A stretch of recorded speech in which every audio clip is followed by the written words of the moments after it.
Bonjour à toutes et à tous et bienvenue sur le podcast Fly with Mel. J'utilise ce podcast pour parler de mes voyages, de développement personnel et de toutes les jolies histoires que je peux écouter à travers mes rencontres. Et parce que je suis persuadée que chaque personne que l'on rencontre a quelque chose à nous apprendre, je vous invite à garder votre cœur, vos yeux et votre esprit ouverts sur le monde. Je vous souhaite un très bel épisode et bon vol!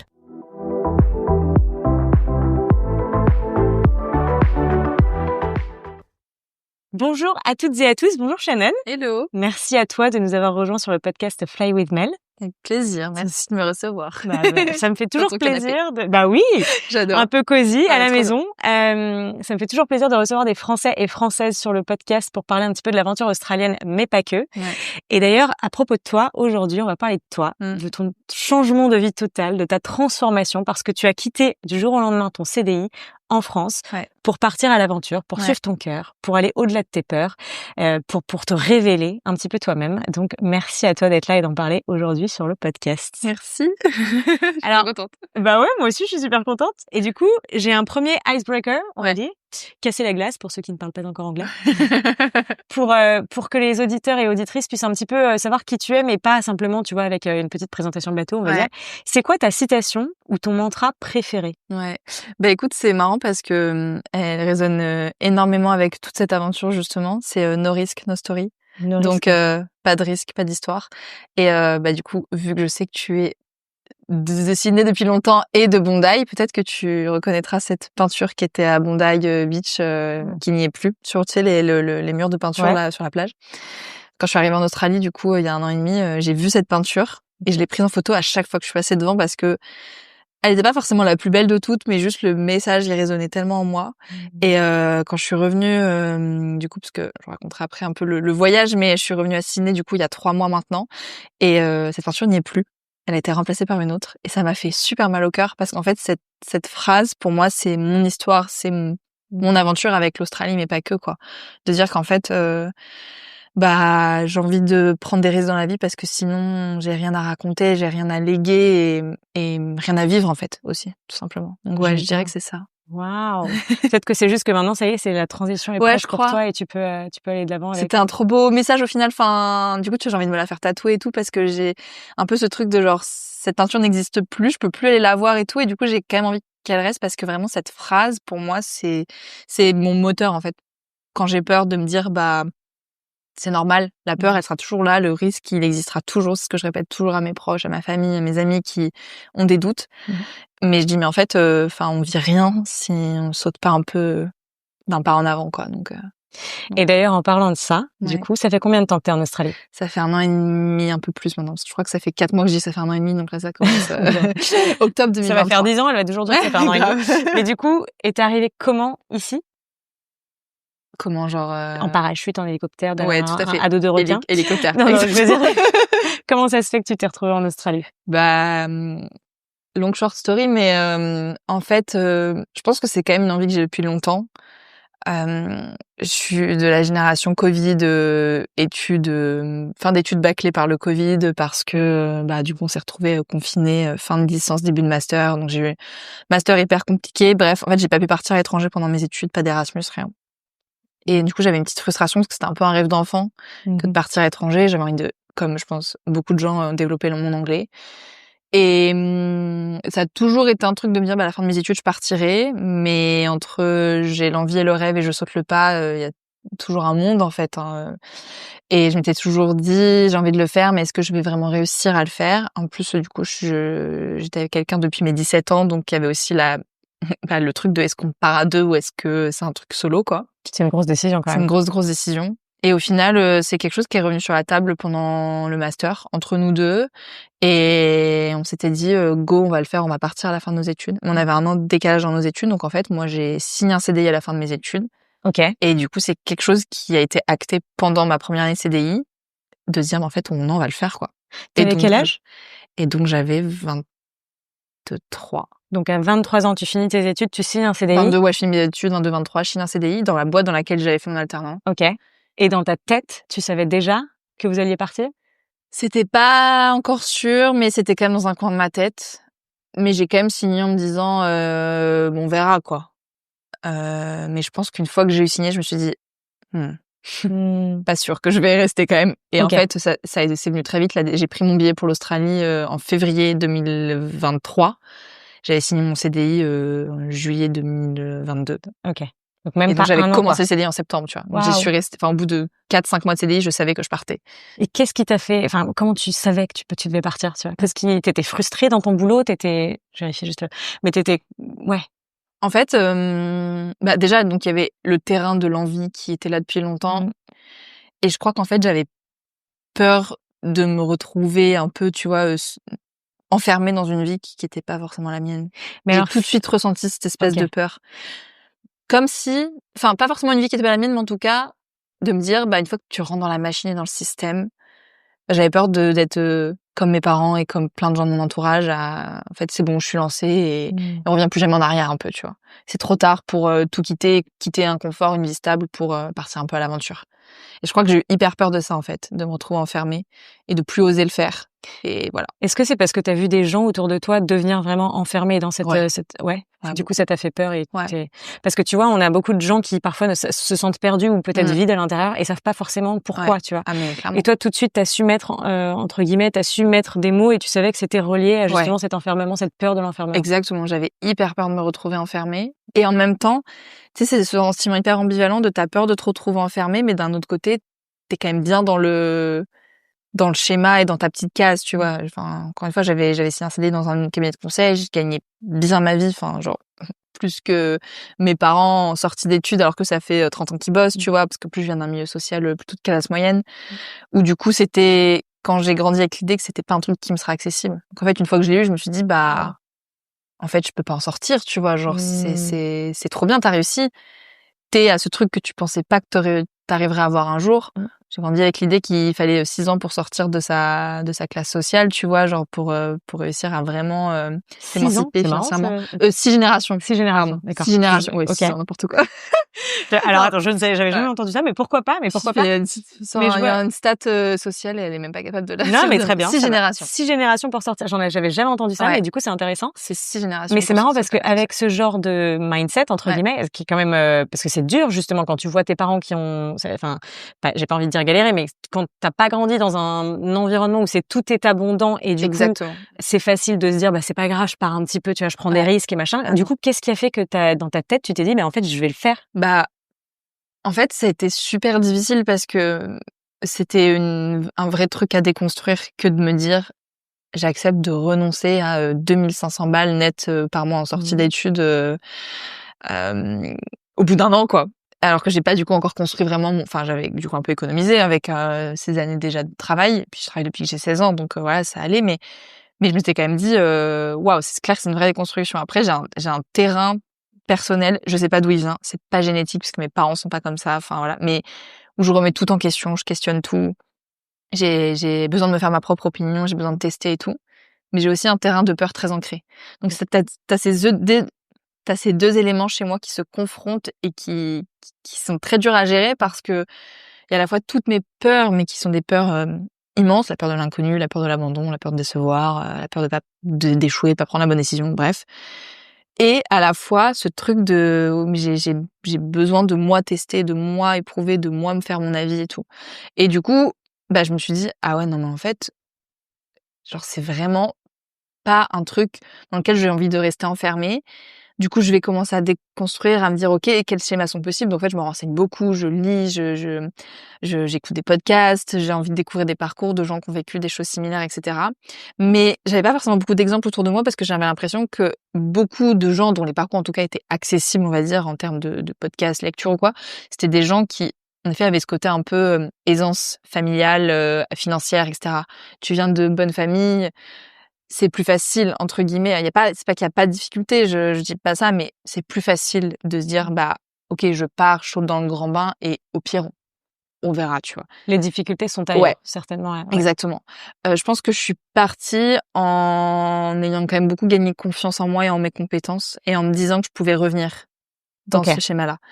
Et c'est ce qui a beaucoup shifté, dont on reparlera je pense peut-être un peu plus tard, mais en fait je pense que je suis partie en me disant que c'était une pause. un break, et qu'en fait je reviendrais dans ma vie que j'avais commencé à construire en France. En plus du coup quand j'ai quitté mon taf, c'est un truc dont on avait un peu parlé, et il m'avait un peu fait comprendre que j'étais la bienvenue si je voulais revenir. Donc je pense que je suis partie aussi avec cette espèce de filet de sécurité qui était important pour moi. Et qui fait que du coup tu pars un petit peu plus avec l'esprit un peu plus léger, même si c'est toujours plus stressant. Mais du coup c'est impressionnant parce que tu as fait tout ce travail sur toi, toi-même, seule.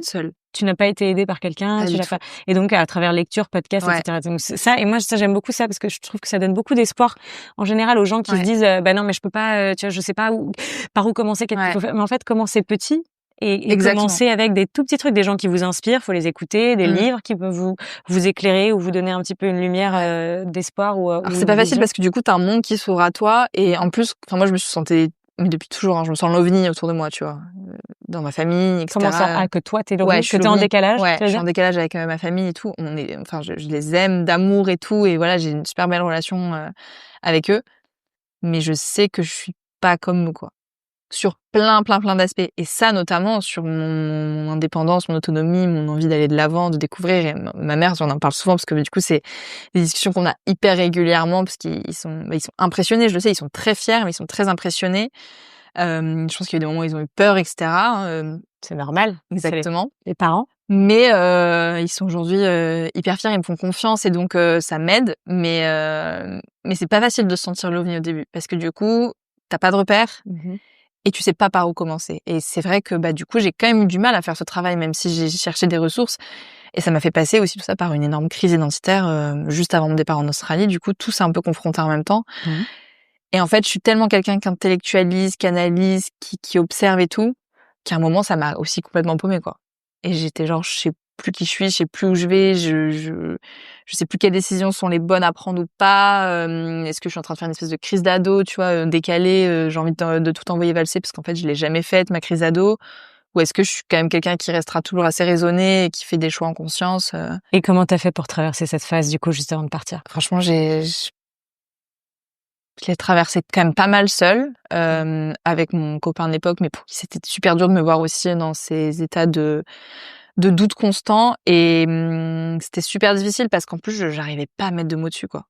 Moi qui analyse, qui a besoin de comprendre et tout, et qui a fondamentalement besoin d'un pourquoi, d'une raison dans tout.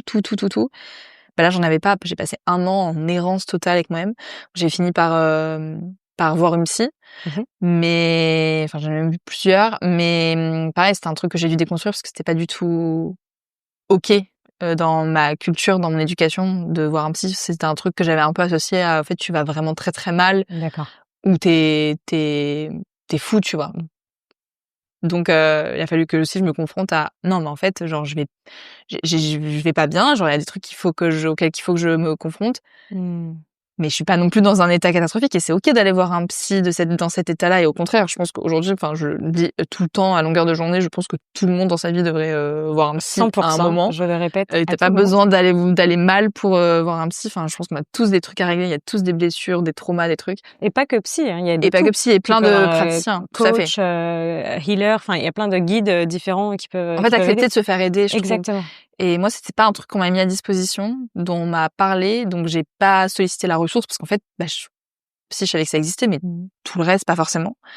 Donc j'ai tout petit à petit un peu expérimenté. Et je pense que ce qui m'a quand même beaucoup aidé à avancer, c'est les ressources que j'ai pu mobiliser autour de moi. Mais donc du coup, j'ai dû en balayer beaucoup, trier. Ça m'a construit aujourd'hui et ça me rend super fière. Mais c'est vrai que c'était un chemin fastidieux, quoi. Et du coup, le choix de quitter ce CDI, c'était pour faire quoi, juste derrière? Du coup, il y a eu cette idée de partir, et donc vraiment la volonté de base, donc on s'était mis d'accord avec mon copain qu'on allait partir ensemble, c'était partir à l'étranger pour l'anglais. Ok. Donc là, il y avait plusieurs choix de pays qui s'offraient à nous. Moi, j'avais la condition que je suis une fille. Alors, c'est marrant parce que je viens de région centre en France, donc je viens pas du tout d'une région ensoleillée, mais alors moi, je suis une fille du soleil. D'accord. Donc, mais vraiment soleil, océan, mer. Bref, j'ai besoin d'eau et de chaleur et de soleil. Et donc du coup, ça a rentré dans l'équation. D'où le fait qu'on n'a pas choisi l'Angleterre, l'Irlande ou tout ça. Et en fait, je me suis dit quitte à partir, parce que je savais que du coup, ce serait quand même pas un voyage de 1 ou 2 mois, c'était plutôt une visée quand même, partir 1 an, tu vas faire une coupure. je me suis dit, quitte à partir, autant partir le plus loin possible. Parce que du coup, après, à la fin, dans l'équation, il restait un peu genre Australie-Canada. Et notamment via le PVT, parce que ce qui était quand même le visa le plus facile à avoir pour travailler et voyager. Est venue dans l'équation la contrainte que le PVT Canada est un peu plus difficile à obtenir que le PVT Australie. Donc bref, on est très vite arrivé à la conclusion que pourquoi pas l'Australie en fait, quitte à partir pendant un an, autant partir le plus loin possible dans un pays où on retournera pas forcément voyager de manière un peu plus genre vacances quoi. Et donc en fait l'idée c'était on quitte tout pour partir en PVT en Australie un an.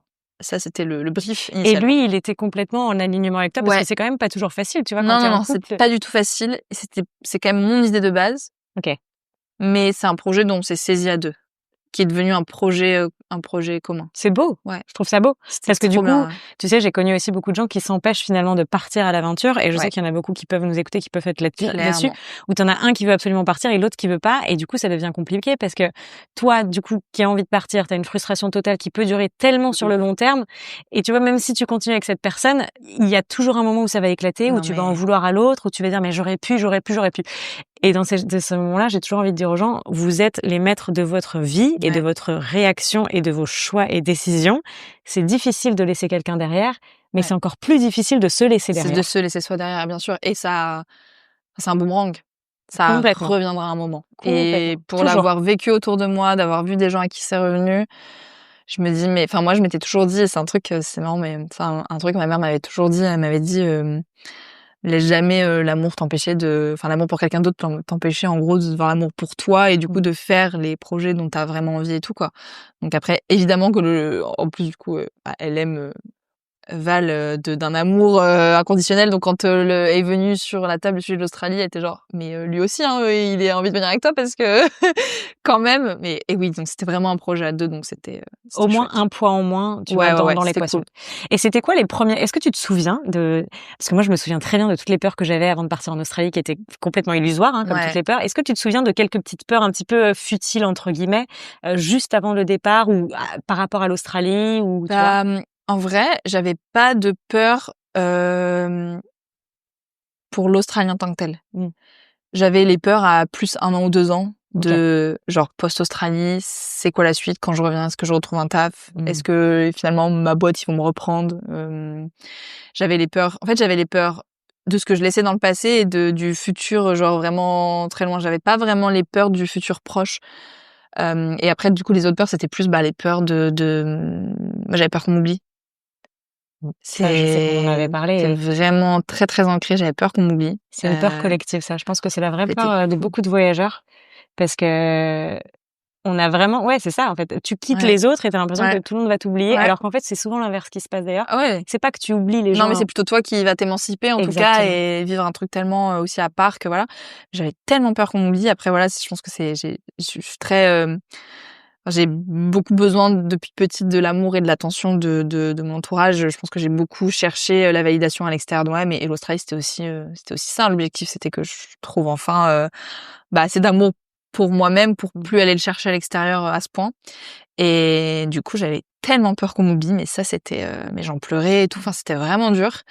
Et du coup, j'ai tout fait pour qu'on m'oublie pas avant de partir, tu vois, genre des fêtes, des trucs, vraiment, j'avais envie qu'on se rappelle de moi, et même au sein de ma boîte, tu vois, genre c'était une vraie douleur de partir au final, parce que même si je savais pourquoi je le fais et que j'étais sûre de ma décision, je quittais un environnement que j'adorais, dans lequel j'étais reconnue, valorisée, je sais qu'on m'appréciait, et c'était super difficile pour moi de me dire, je vais m'effacer peu à peu des souvenirs, tu vois, je vais manquer des événements, je vais pas être là, tous mes potes ont fêté leurs 25 ans, j'ai fêté mes 25 ans en Australie, donc j'ai loupé tous les anniversaires, j'ai même mes meilleurs potes qui se sont mariés, donc c'était pas prévu, ça s'est fait un peu en dernière minute, mais du coup, j'ai loupé le mariage de mes meilleurs amis, enfin, ça m'a appris du coup beaucoup de choses aujourd'hui, mais la peur qu'on m'oublie, je pense que c'était vraiment la plus grosse que j'avais. J'avais pas trop de petites peurs sur l'arrivée, etc. Je pense un peu comme tout le monde, la peur de pas trouver de taf, mais je savais que je me débrouillerais. Je savais que j'ai toujours eu les ressources en moi pour me démerder. Et je savais que je savais quoi. Et 1 an et demi après, du coup maintenant, est-ce que t'as toujours cette peur de l'oubli? Non. Qu'on t'oublie? Non? Aujourd'hui, ça s'est transformé cette peur ou ça s'est oublié? C'est devenu une telle force. Ça a pas tout guéri, mais ça a quand même guéri beaucoup. Aujourd'hui, j'ai plus peur de manquer. Enfin, tu vois, avant, j'avais vraiment ce FOMO je voyais mes potes qui avaient fait un week-end, je le vivais vraiment très mal, quoi. Au tout début de l'Australie, je me rappelle, c'était douloureux. évidemment, le mariage, ça a été un sujet quand même, hein, ça a été dur, mais je l'ai accepté, quoi. Et j'ai pris la décision, parce que j'aurais pu aussi décider de rentrer un peu au dernier moment. J'ai pris cette décision et j'étais alignée avec. Et aujourd'hui, je suis hyper contente quand je vois mes potes faire des trucs entre eux. Enfin, je le sais, tu vois. Et puis, je sais aussi que du coup, j'ai eu des choses que ne vivent pas et qui m'appartiennent. Et je suis beaucoup plus alignée avec ça. Et en fait, j'attends beaucoup moins des autres. J'attends plus des autres, en fait. Je m'autosuffis plus qu'avant. Je pense que je suis pas encore... C'est du temps, c'est du work c'est in un chemin, progress, c'est bien un sûr. chemin de vie. De ouf. Mais j'ai tellement progressé et ça me rend super fière parce que je partais vraiment de loin, quoi. Bah bravo, déjà, félicitations d'avoir sauté le pas. Et du coup, qu'est-ce que tu fais aujourd'hui en Australie depuis que t'es là? Je sais qu'on va parler un petit peu de toutes tes aventures parce que t'as aussi beaucoup voyagé. Ouais. Mais alors, qu'est-ce que tu fais aujourd'hui, Shannon, à plus d'1 an et demi après avoir quitté ton CDI et ta routine française? Qu'est-ce que tu fais aujourd'hui? Bah, il y a eu un vrai gap, hein, parce que du coup, j'étais donc consultante à Paris, en France, donc job. Enfin, pour ceux qui savent pas, genre conseil, je bossais pour une entreprise qui est un cabinet. On bosse pour d'autres structures, d'autres entreprises sur des problématiques spécifiques. Moi, notamment sur les sujets environnementaux et sociaux. Donc, je passais 90% de mon temps derrière un ordinateur à faire des slides. C'est un peu réducteur quand je dis ça, mais la réalité est quand même telle quelle. C'est un métier quand même plutôt intellectuel. Et je suis arrivée en Australie, j'avais vraiment cette volonté de revenir à l'essentiel. C'était un peu mon mantra de départ, de me dire je vais refaire les jobs que je faisais quand j'avais 16 ans, tu vois, de la restauration, des trucs où, enfin, je vais retravailler de mes mains. Et du coup, je suis arrivée, en fait, j'ai trouvé du taf au bout de 3 jours. Wow. J'ai eu vachement de chance, je pense. C'était assez ouf. Et du coup, j'ai bossé dans un café. Je suis restée 4 mois sur Sydney. Après, j'ai été bosser dans un domaine viticole pour renouveler mon visa. J'ai bossé dans ce domaine viticole. J'ai fait du wine tasting. J'ai bossé pour de la coordination de mariage. J'ai rebossé dans des cafés par la suite. Et donc, aujourd'hui, à date, je bosse toujours dans un café. Donc, du coup, je suis devenue barista avec l'expérience. Et je suis aussi devenue prof de yoga. J'ai mon podcast, c'est pas forcément lié à l'Australie, mais voilà, j'ai mon podcast et j'essaye de développer mon entreprise, mon business. C'est trop bien. Du coup, plus rien à voir avec ta vie d'avant? Alors, oui, mais enfin, pour moi, il y a toujours, c'est un de mes grandes philosophies de vie, j'ai toujours ce truc de quoi qu'il dans ta vie, tu connectes les points. Ouais. Et il y a rien qui est vraiment là par hasard. Et même si je pense qu'aujourd'hui, en tout cas, c'est plus ma destinée, en tout cas à date, d'être consultante, je retrouve plein de similitudes, plein de trucs, tu vois, que j'ai appris soit dans ce job ou, enfin, il y a des trucs vraiment logiques, en fait. Et il y a pas de hasard à là où j'en suis aujourd'hui. Quand bien même, tu m'aurais dit ça il y a 2 ans, j'aurais été genre, mais what, quoi. Donc, mais non, plus rien à voir dans les faits. J'ai une vie qui est pas du tout... j'ai une routine sans avoir de routine, quoi. Dans le sens où, en effet, ça fait 3 mois que je suis installée à Sydney. Mes semaines, quand même, elles se suivent et se ressemblent. Mais dans ma semaine, enfin, je passe de podcasteuse à barista à prof de yoga. C'est génial. Du coup, c'est épanouissant, finalement. J'adore. Mais moi, j'ai besoin de ça, en fait. C'est ça que j'ai appris aussi. C'est que je me faisais chier derrière mon ordi toute la journée parce que je faisais que ça. En soi, je peux passer aujourd'hui des heures derrière un ordinateur. Quand je monte un épisode, quand je crée des scripts, quand, j'écris du contenu pour les réseaux. Enfin, je peux passer beaucoup d'heures derrière un ordinateur. Il y a pas de problème. Mais j'ai besoin de séquençage, en fait. J'ai besoin de faire d'autres trucs. J'ai besoin de travailler avec mon cerveau, de travailler avec mes mains, travailler avec le cœur. Enfin, en fait, j'ai besoin que toutes les parties de mon corps et de mon esprit, de mon âme soient impliquées, en fait. Beau. C'est très beau ce que tu dis, j'aime beaucoup. Du coup, t'es fière de toi, là, maintenant, j'imagine, et t'es heureuse. Tu dirais que t'es heureuse? Ouais. Je suis grave heureuse. Ouais. Que t'as choisi. Ouais, je pense que, en fait, je suis heureuse. Pas tant, enfin, le résultat est cool, mais je suis surtout heureuse du chemin, en fait. Je regarde, j'ai envie de pleurer. Tu peux y aller, On va pleurer ensemble, mais c'est beau. Mais c'est important en fait, c'est super important aussi de s'en rendre compte, tu vois. Parce que moi, je parle beaucoup avec des gens qui sont ici depuis longtemps ou comme depuis pas longtemps, mais tu vois, on va aussi vite parce qu'on est dans cette incertitude constante quand même, tu vois. Même clairement, par contre, tu vois. Faut pas non plus faire miroiter que des... Voilà. On est dans une incertitude constante, on crée des choses pour soi, on se découvre soi-même, bien sûr, mais t'es complètement incertain du futur, de ce qui va se passer, de sur quoi tu vas tomber, quelle opportunité ou pas, est-ce que ça va s'arrêter un jour ou pas. Donc il y a beaucoup de ça aussi. Du coup, forcément, tu vas vite et tu fais tous tes trucs, mais tu vois, t'es devenu prof de yoga, tu fais t'es barista, t'as ton podcast, t'essaies de monter ton business. C'est tellement énorme à ton âge, alors que t'es parti à 1 an et demi d'un truc.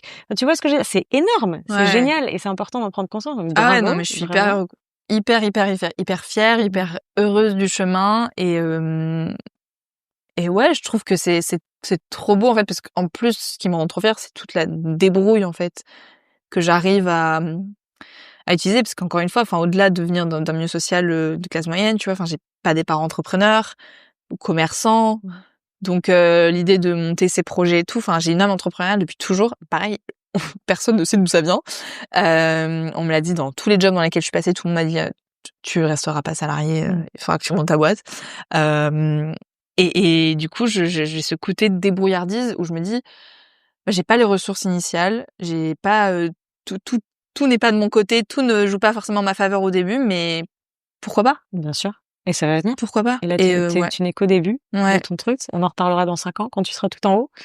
Et là, je te Écoute, on dirai verra. encore bravo. Ouais. Mais alors du coup, prof de yoga, tu peux m'expliquer un petit peu comment, parce que je crois que ça vient d'un voyage et je veux bien en savoir un petit peu plus. Ouais, en fait, du coup, donc j'ai passé 7 mois en Australie. Ouais. Donc à bouger un peu en Australie, voyager et tout. Et en fait, du coup, de base, ça part qu'avec mon copain, on avait envie d'expérimenter un peu le voyage solo dans le voyage à deux. Et on Donc avait chacun de votre envie, côté. chacun de partir un peu, voilà, géographiquement parlant, dans des destinations différentes, etc. Et moi, trottais un peu dans la tête depuis déjà quelques mois. En fait, je crois que je dis depuis quelques mois, mais je crois qu'avant même de partir en Australie, je m'étais dit, pendant ce voyage où je vais être à l'étranger, j'ai envie de me former au yoga. Parce que ça fait du coup, je dirais plus de 6 ans, je pense que je pratique. J'ai fait 2 retraites de yoga et surf au Maroc avant l'Australie, qui ont été à chaque fois de durée d'une semaine à 1 an d'intervalle. Et cet événement, j'en parle souvent dans mes podcasts, ça a été un événement déclencheur pour moi de toute la remise en question, de ma crise identitaire, qui a été aussi du coup une crise d'identité professionnelle, etc. Et c'est un de mes points d'ancrage dans le monde, tu vois. Je sais que le jour où je retourne à cet endroit, Quel endroit du coup? Au donc c'est Maroc? Mirleft au Maroc. Okay. C'est une maison qui est tenue par Lisa et Mehdi, qui sont des âmes qui m'ont bouleversée, tu vois, et qui m'ont ouvert à des trucs super puissants, mais tellement simples de la vie, qui m'ont juste ouvert à moi-même, en fait. Et donc via le yoga et le surf. Donc c'est pour ça que j'ai un lien particulier aussi à ces 2 disciplines. Et j'y ai retrouvé une telle reconnexion à moi et à la nature et à ce qui m'entoure. Et en fait, du coup, le yoga a pris vachement de place à ce moment-là dans ma vie. Je pense que et en fait, ça a été un vrai outil ça a été un vrai soin pour moi. Tu vois, tous ces healing methods, pour moi, le yoga, la méditation, le retour à soi, ça a été un outil précieux dans l'apprentissage de qui j'étais, de ce que je voulais être.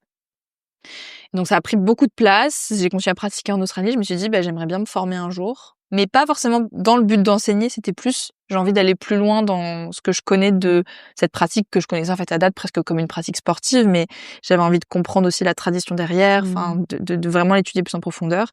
Et donc, quand il y a eu cette envie de faire des voyages chacun de son côté, moi, il y a ce truc-là qui est revenu en me disant, bah, le voyage solo, ça me fait super peur, mais du coup, si je pars dans ce cadre qui est, bah, du coup, une formation, etc., ça me fait quand même un peu moins peur. Et le moment est venu à ce moment-là de me dire, OK, mais où? Parce qu'en fait, tu peux te former n'importe où au yoga dans le monde. Je voulais pas le faire en Australie pour la simple et bonne raison déjà que ça coûte très très cher ici. Et en plus que, j'avais envie de reconnecter avec la tradition, en fait. Les terres ancestrales du yoga. Donc là est venue sur la table l'idée de l'Inde ou du Népal. Et l'Inde, voilà, c'est quand même un pays un peu controversé. Je rêve d'aller en Inde, mais je rêve d'aller en Inde le jour où je serai prête et où ce sera bien organisé et cadré.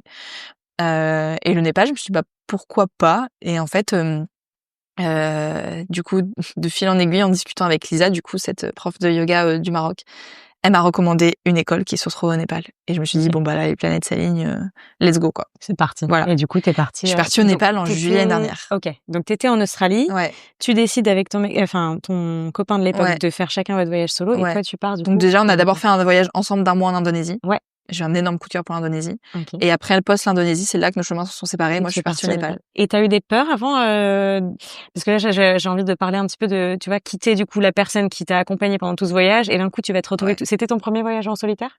Bah du coup, j'avais déjà fait les retraites de yoga et surf au Maroc toute seule. D'accord. Ok.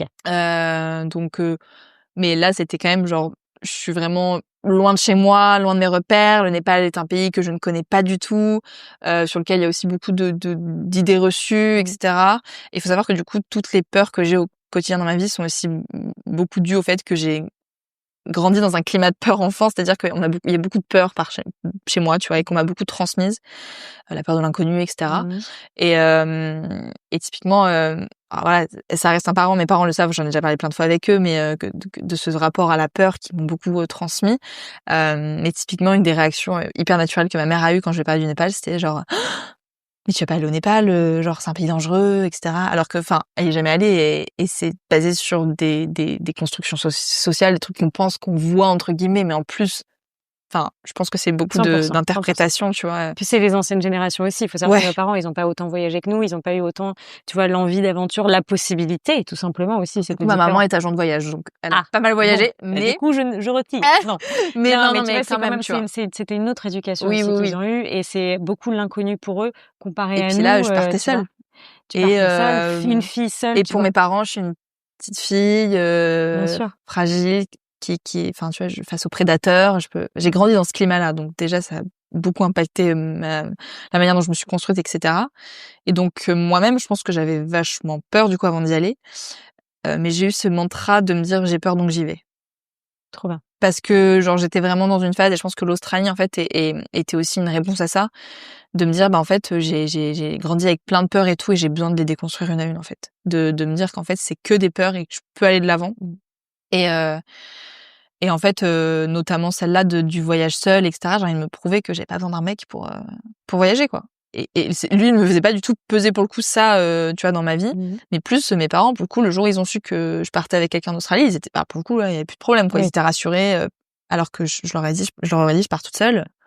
Je pense que le monde s'écroulait, quoi, tu vois. Ouais. Donc le Népal, je suis partie toute seule. Au final, donc j'ai vraiment pris ma décision. Et j'étais sûre de ma décision avant d'en parler à mes parents, avant de leur annoncer. Parce que je savais très bien quelle réaction ils allaient avoir. Et ça aurait pu te faire reculer peut-être. Et je voulais être sûre de mon choix. Et donc du coup, je leur ai pas laissé le choix. Je leur ai dit non mais je pars au Népal. En fait, ça va très bien se passer. Enfin, on va me chercher à l'aéroport. Genre vraiment, vous inquiétez pas, quoi. Et du coup, Népal, aventure népalaise. Et tu y vas pour faire du yoga. Du coup, pour apprendre. Ouais, 3 semaines de yoga. Ouais. Et donc vraiment, de base, je vais au Népal que pour ça. Et donc j'avais un billet le lendemain de la fin de la formation pour partir en Malaisie rejoindre une amie. C'était la suite de mon voyage solo, enfin en tout cas sans mon copain. Donc du coup c'était 3 semaines pour apprendre, du coup pour avoir et à la fin tu ressors avec diplôme, une certification. Voilà. Donc, en fait pour le yoga ça fonctionne par palier, mais en gros le premier niveau que tu dois avoir pour pouvoir enseigner, c'est d'avoir un 200 heures. Donc c'est 3 semaines de formation, et après tu peux faire un 300 heures pour compléter, et t'as un 500 au total. Mais dès 200 heures de training, t'as un diplôme certifiant pour enseigner. Et il y a un truc que tu m'as dit, je sais pas si tu te souviendras, mais quand tu m'as parlé un petit peu du yoga, il y a un truc, la signification du yoga, une signification traditionnelle, et je sais plus si tu t'en souviendrais, mais tu m'as dit ça la première fois qu'on s'est rencontrés, et ça m'a marqué, mais alors ça m'a pas assez marqué parce que du coup je me souviens pas. Mais je sais que la traduction du mot. Peut-être que c'était ça. Mais je me souviens m'être dit, ah purée, c'est la première fois que j'entends ça. Que yoga, ça vient de quelque chose. Mais si tu t'en souviens pas tout de suite, ça reviendra dessus. C'est pas grave, t'inquiète. En fait, j'essaie de me rappeler.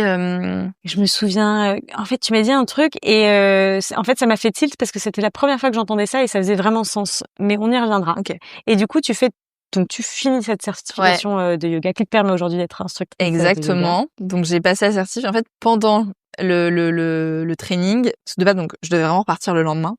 Et pendant le training, en fait, mais vraiment, au bout d'une semaine, je reçois un mail de ma compagnie aérienne qui me dit votre vol est annulé, le retour, on vous a replanifié sur un autre vol. Ça changeait pas grand chose en termes d'heures ni rien.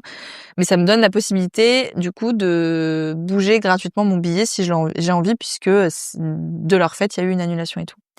Et en fait, je devais rejoindre ma copine en Malaisie, mais je devais faire un petit bout solo au début, quoi. Et dans le même temps, j'avais une copine que j'avais rencontrée, du coup, enfin, une copine que je me suis faite, que j'ai rencontrée à la formation, qui, elle, avait prévu de rester jusqu'à septembre, mais qui n'avait aucun plan. Elle m'a énormément inspirée parce qu'elle était en plus jeune que moi. Et, enfin, non pas que là, je y joue forcément, mais j'étais vraiment admirative parce qu'elle avait ce côté, pour le coup, j'ai pas peur, quoi. Genre, j'ai pris un billet pour le Népal, je fais mon training de yoga, elle savait qu'elle restait 2 mois après post le training, elle avait aucun plan. Et alors, moi, ça ne m'est jamais arrivé de voyager comme tel parce que j'ai justement tellement toutes ces peurs que j'ai besoin d'avoir des plans super carrés. Et en fait, du coup, je n'avais pas prévu de base d'étendre mon séjour au Népal parce que, je pense que j'avais toutes ces peurs liées au pays en tant que tel qui me faisaient me dire non, je finis le training, je m'en vais, quoi. Et en fait, elle me dit mais ça te dit pas, on fait un trek ensemble, genre le Népal est quand même connu pour ça et tout. Et dans le même temps, j'ai ce billet d'avion qui s'annule, qui me permet de décaler si je veux mon billet. Et je me dis écoute, en vrai, j'ai pas besoin d'être en Malaisie direct genre le lendemain du training, j'ai genre 5 jours avant que ma pote arrive, pourquoi pas. Et du coup, je change mon billet pour 5 jours plus tard, qui me permet de faire un trek de 4 jours avec elle. Et c'était l'apogée de tout ce que je venais de vivre, en fait.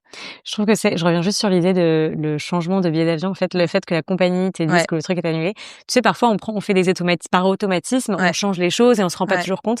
Mais quand on dit, par exemple, revenir à soi, se reconcentrer sur soi et écouter l'univers, si on croit en l'univers ou en ce qu'on veut, les signes, c'est ce genre de choses où on peut se dire, mais attends, peut-être qu'il y a une signification à ça. Mais bien sûr. Peut-être que ça veut dire que je dois rester. Peut-être que ça veut dire que... Et j'invite toujours les gens à vraiment analyser, en fait, quand ça se passe. Regarder autour ce qui se passe, bien sûr. Être en pleine conscience en permanence. Tellement. Parce qu'en fait, parfois, les gens, ils me disent, mais quand il faut créer les opportunités, parfois, il faut trop les pousser. Mais en fait, non. Parfois, les opportunités, elles sont déjà là. Ouais. Et en fait, il suffit juste de les voir, de les entendre, tu vois, de les sentir et d'y aller. Mais pour ça, il faut être complètement plus ancré dans le présent. Et c'est exactement ce que j'ai vécu au Népal m'a appris, en fait. Je pense que j'écoutais pas tant les signes avant. Enfin, du coup, dans toute mon éducation, j'ai aussi une éducation très cartésienne. Et donc, très, tu vois, pour que t'aies mal, faut que ça se voit, tu vois. Il faut que, si t'as pas une plaie ouverte sur 4 cm, t'as pas mal, tu vois. Je considérais, mais c'était un peu comme ça.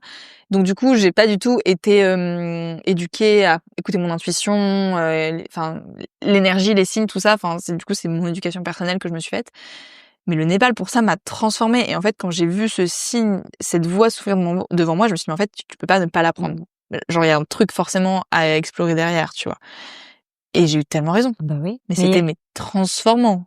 Mais heureusement que tu l'as fait. Mais heureusement que j'ai fait. Mais il y a un truc intéressant que tu dis là, c'est que du coup, t'as pas été dans une éducation spirituelle, mais plus cartésienne. Ouais.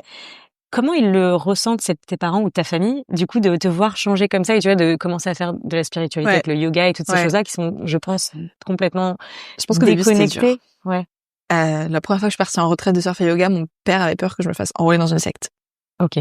Tu vois, donc c'était, il était genre, mais ton truc de, tu vois, faut pas prononcer le mot gourou et tout. C'était vraiment genre, il a été flippé.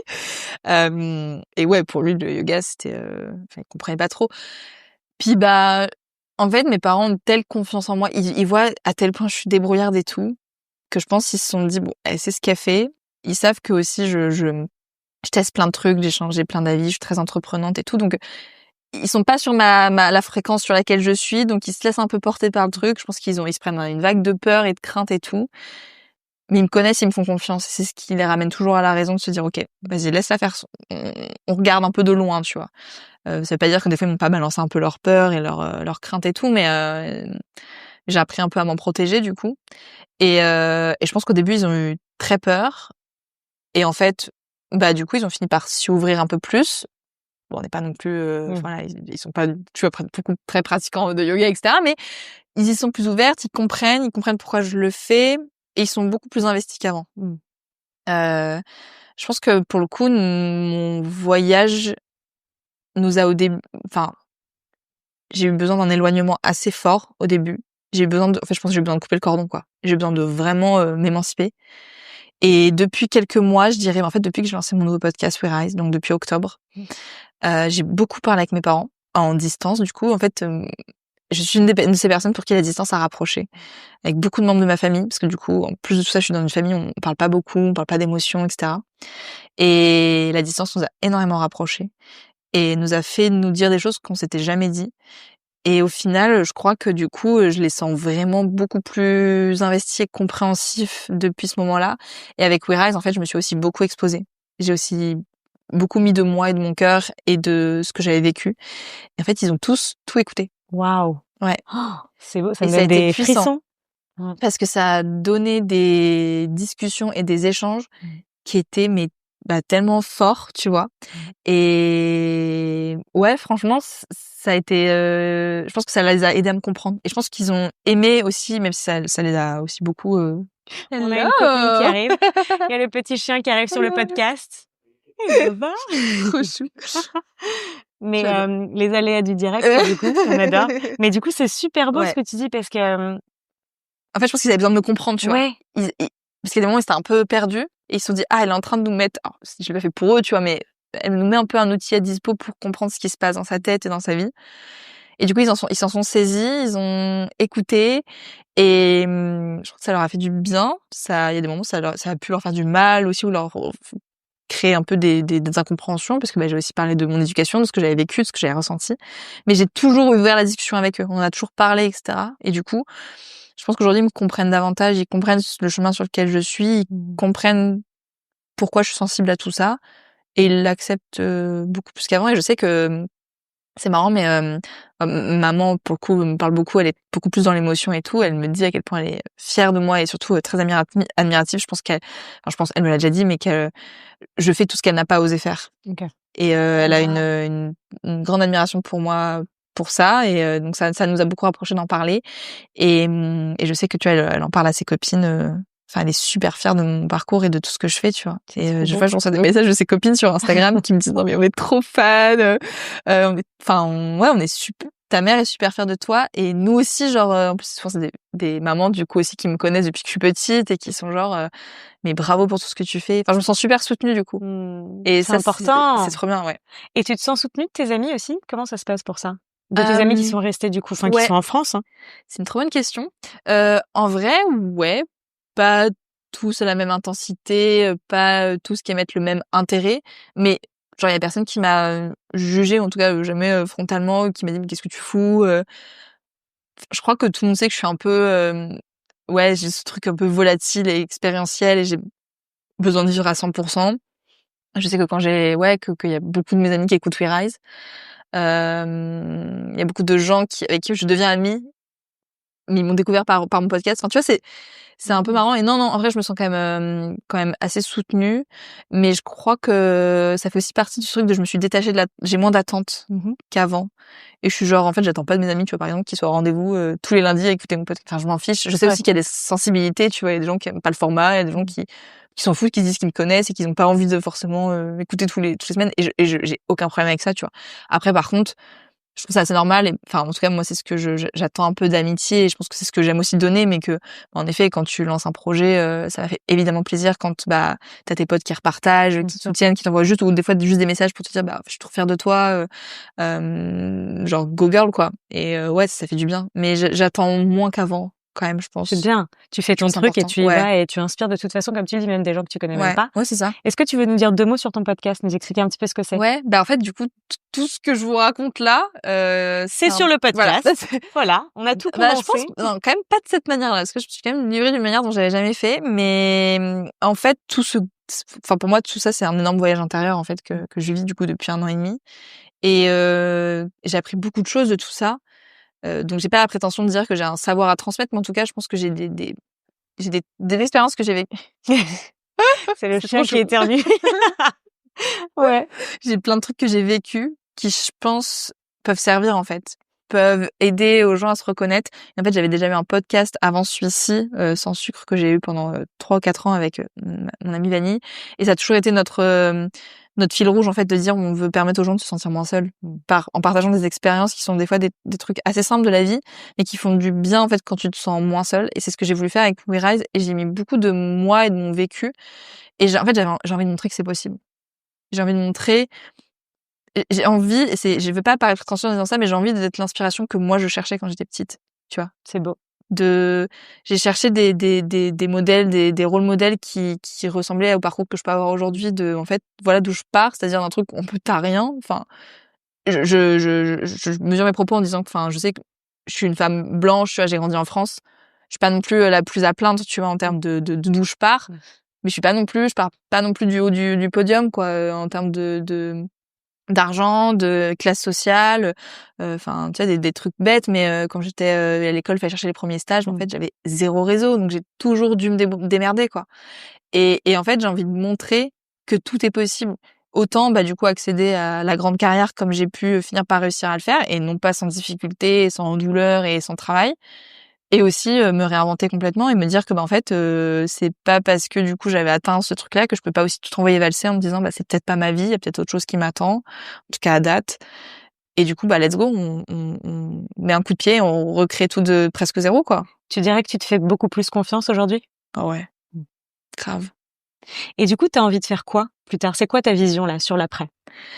S'il y a un après, on peut aussi juste être là maintenant dans le présent et du coup, je vis beaucoup. Alors, je pense que du coup, il y a 1 an et demi avant que je parte en Australie, j'étais du genre à voir ma vie planifiée sur 10 ans, tu vois. Genre, par exemple, en plus, notamment dans mon taf, tu rentres dans le conseil, t'as genre, à plus 3 ans, je peux atteindre tel grade, et puis à plus 5, puis à plus 10, et du coup, t'as un peu le truc qui se déroule devant toi, le tapis rouge, quoi.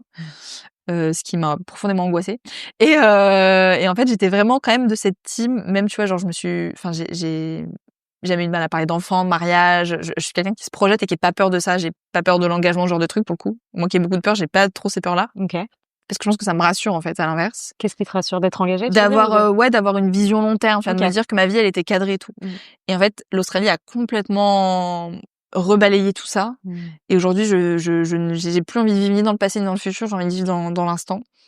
Donc, évidemment que j'ai des projets à plus ou moins à court moyen terme. Pas du tout à très long terme. Honnêtement, là, me projeter à plus d'1 an, c'est quasiment impossible.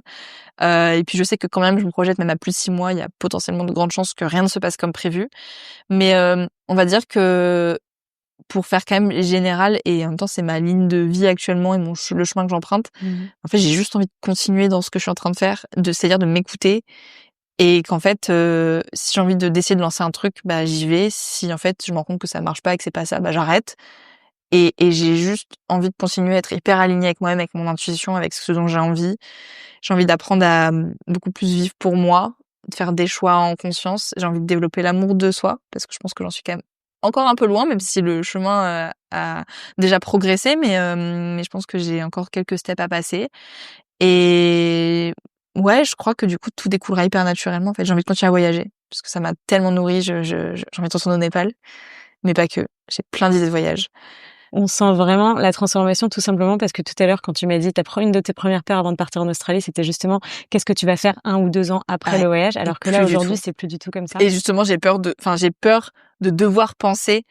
Et c'est un truc qui m'a beaucoup angoissée ces derniers mois, c'est que typiquement, je suis rentrée en France pour les fêtes à Noël, et tout le monde me disait alors c'est quoi la suite, tu vois. Et j'étais genre, mais arrêtez de me poser cette question, je ne sais pas. J'ai un billet pour rentrer à Sydney le 17 janvier, that's all. Genre vraiment, je le verrai en arrivant, quoi. Et à l'inverse, du coup, aujourd'hui, maintenant, j'ai plus peur de ce truc on attend de toi qu'il faut que tu saches tout de suite. Alors que non, enfin vraiment, j'ai envie de dire aux gens, genre, vraiment pas. Il y a pas de mal à pas savoir, en fait. Et step by step. Mais qu'est-ce que tu dis du coup aux gens qui ont vraiment envie de se transformer, tu vois, qui ont peut-être envie de changer de vie, de sortir de ce CDI, de faire autre chose, de partir à l'aventure, mais qui peuvent avoir cette peur et cette crainte qu'on peut tous avoir finalement, tu sais, de non-stabilité, Bien de sûr, comment c'est super légitime. Et pas que financière, hein, parce que parfois c'est aussi est-ce que vraiment je vais réussir, est-ce que je sais faire des trucs manuels, est-ce que vraiment je vais me trouver, est-ce que je vais trouver quelque chose qui va vraiment m'animer, tu vois, ne pas se perdre encore plus. Qu'est-ce que tu as envie de leur dire à ces gens-là? Bah, j'ai envie de leur dire que déjà, faut accepter ses peurs. C'est le premier step, parce que les peurs, elles sont normales. C'est genre vraiment très simplement le fonctionnement du cerveau. Accepter qu'elles existent, mais en fait, ne plus les voir comme un frein, mais comme un moteur pour avancer, en fait. Ce truc de j'ai peur donc j'y vais, pour moi, était vraiment très très fort, de me dire que c'est justement parce qu'il y a une peur qu'il y a un truc à aller chercher, un truc qui titille, un truc qui, tu vois, que t'as envie d'aller creuser. Des risques, il y en aura toujours. No risk, no story. Enfin, tu vois, vraiment, genre, la boucle est bouclée, hein. Vraiment, il y en aura toujours. Il y a pas de risque zéro, il y a pas de situation sans risque, mais il y a des risques mesurés. Et en fait, je pense que il y a un moment, enfin, tu vois, l'oiseau bébé, quand il doit apprendre à voler, enfin, à un moment donné, il faut qu'il se jette, tu vois. Il faut il est dans l'arbre, il faut qu'il essaye de déployer ses ailes. Et je le vois vraiment comme ça, toutes les épreuves de la vie, enfin, à un moment donné, il faut que tu sautes de la falaise, quoi.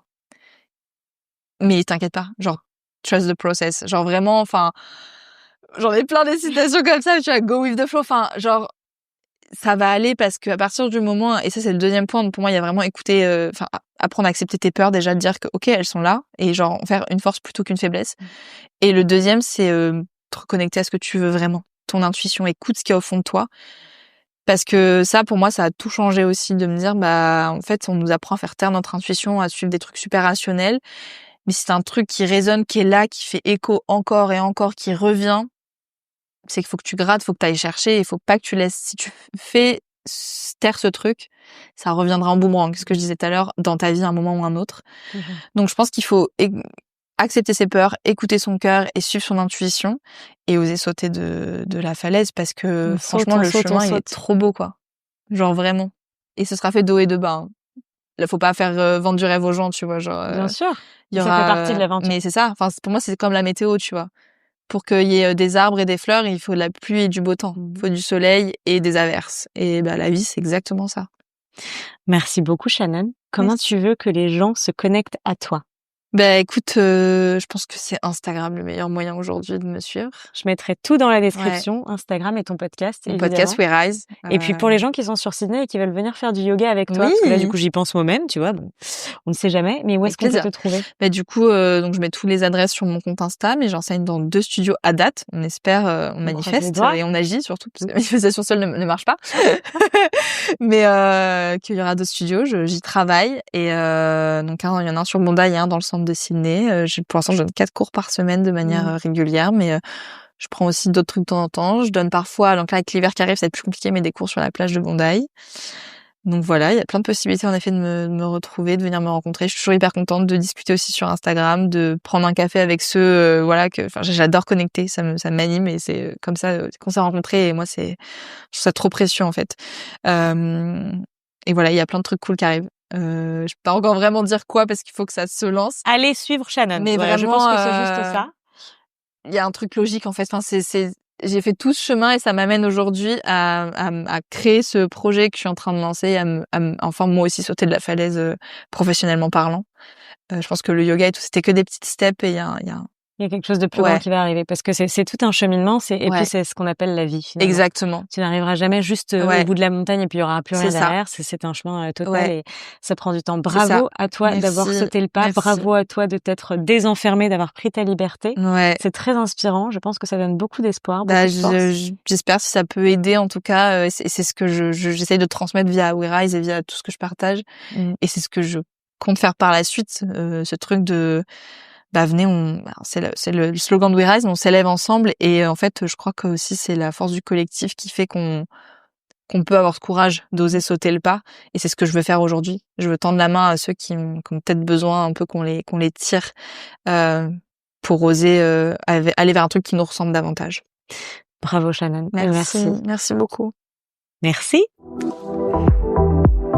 Si vous avez aimé cet épisode, n'hésitez pas à le partager avec quelqu'un qui aurait besoin d'entendre ces mots. Vous pouvez également me donner un énorme coup de pouce en vous abonnant à ma chaîne ou en laissant un commentaire sous ce podcast. Je suis super ouverte au retour et ça m'aide vraiment beaucoup d'avoir vos feedbacks. Ça me permettra d'améliorer cette chaîne et de faire grandir encore plus ce podcast au maximum. Et puis si vous avez envie d'en découvrir un petit peu plus sur mon travail, n'hésitez pas à suivre mon compte Instagram Fly with Mel. Et moi je vous dis à bientôt pour un nouvel épisode.